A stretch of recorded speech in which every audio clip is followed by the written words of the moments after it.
Alright, what's going on, guys? Welcome back. You guys already know what to do. Have that pen and paper, have a seat, get ready to take some notes. Okay, so today we're going to be discussing, go more in depth in responsibilities of cover one. And we're going to start off with this play.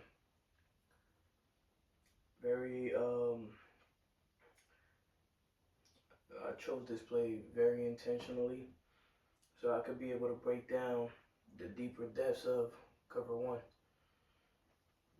Now, cover one, once again, is simplest terms, man-to-man across the chart, and one high safety covering up top.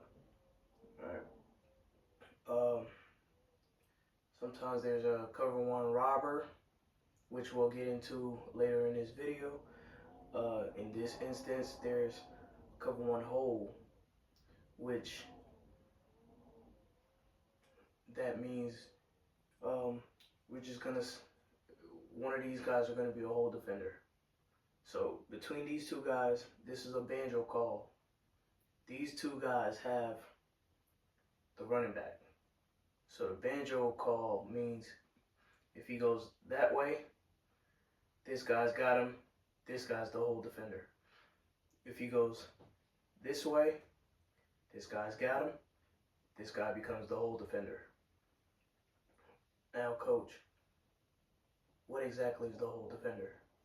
Great question. The hole defender is just an extra guy underneath who's gonna add help to the strong side of the pass. So we have three guys over here. You're gonna see that hole defender make his way to this side of the field, try to take away anything going inside. And this guy obviously has inside leverage, so he wants to force, this is a MOR, he wants to make this receiver go outside. Same thing with this guy at the bottom of the screen. He has no help inside, he's too far out.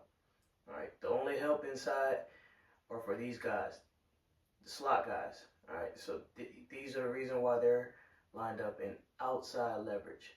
So you want to send him inside into this hole defender. And the reason why, this play will give you a prime example of why you want to send him inside into the hole defender. So let's finish up the rest of the responsibilities. Once again, the slot guys, outside leverage, you want to force them inside. And then the outside guys, inside leverage, must outside release. So you want to force them outside of here. This is where your help is, that sideline. You guys can't even see the top of the screen. Give me a second. That's much better. So, top of the screen, this is your help, this sideline. So you want to make him release out here, because if he's able to get inside and say he does a dig, this guy's here to help, but his job is to not allow anything get even with him. So his job is to get as deep as possible. So this dig right here, if you allow him to get inside, there's no help for you here. There's no help for you in this area. So you must stay hard inside. Same with this same with the bottom of the screen guy. Now, once again, middle guys, slot guys, outside leverage, force him inside. Let's watch the play. Guy goes in motion. So, as you can see, St. Brown goes in motion. Now what happens? Let's go right into it. St. Brown goes in motion. So we're going to go from having inside leverage with Stokes to now we're having outside leverage once he gets in this area, and you want to force him that way. And watch St. Brown.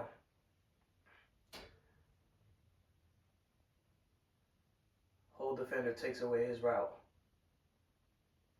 Sack.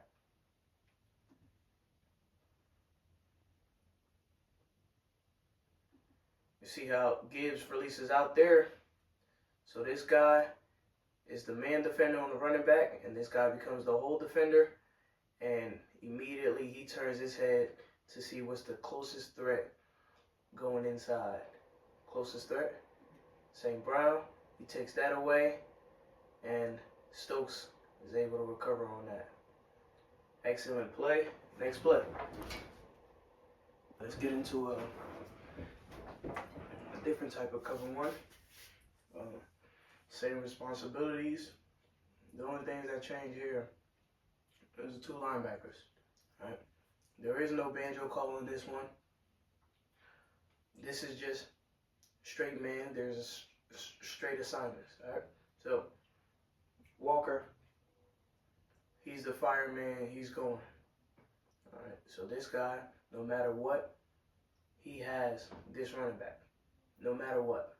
So if it's a play action or, if it's any type of passing play, he's got to find them now. He cannot hesitate. If he hesitates or if he takes his time, he still has to find them in this area right here. If he loses track of him, then he'll be running open, unaccounted for. So same responsibility everywhere else, right? You still want to force these guys inside the hashes because this is where your guy is. All right, you're better off, getting them across and having somebody come in and help support on the tackle than have them go out here, especially in the tight formation. So 9 times out of 10, when the team is in tight formation, this is where they want to go. So you want to make that difficult for them with the outside leverage.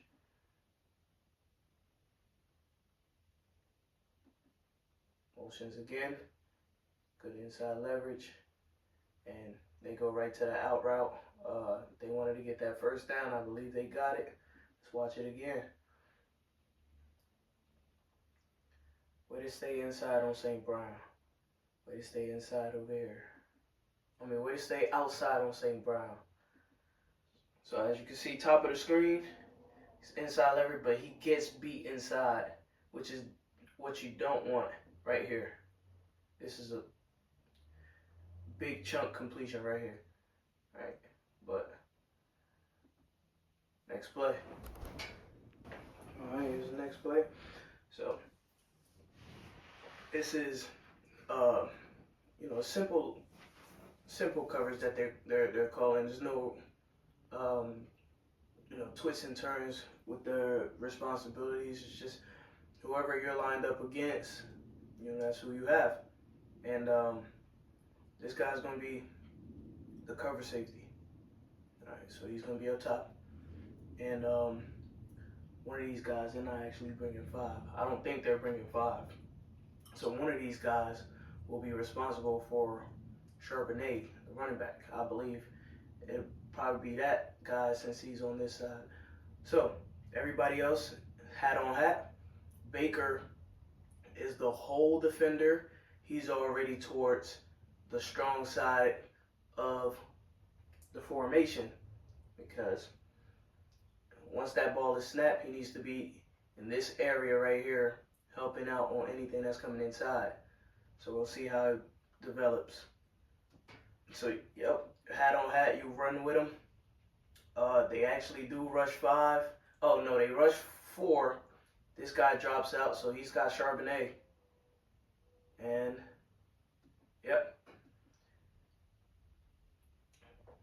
they get a first down, and the only reason why they got this first down is because they were able to send this guy, I believe that's Noah Fant. That's Noah Fant.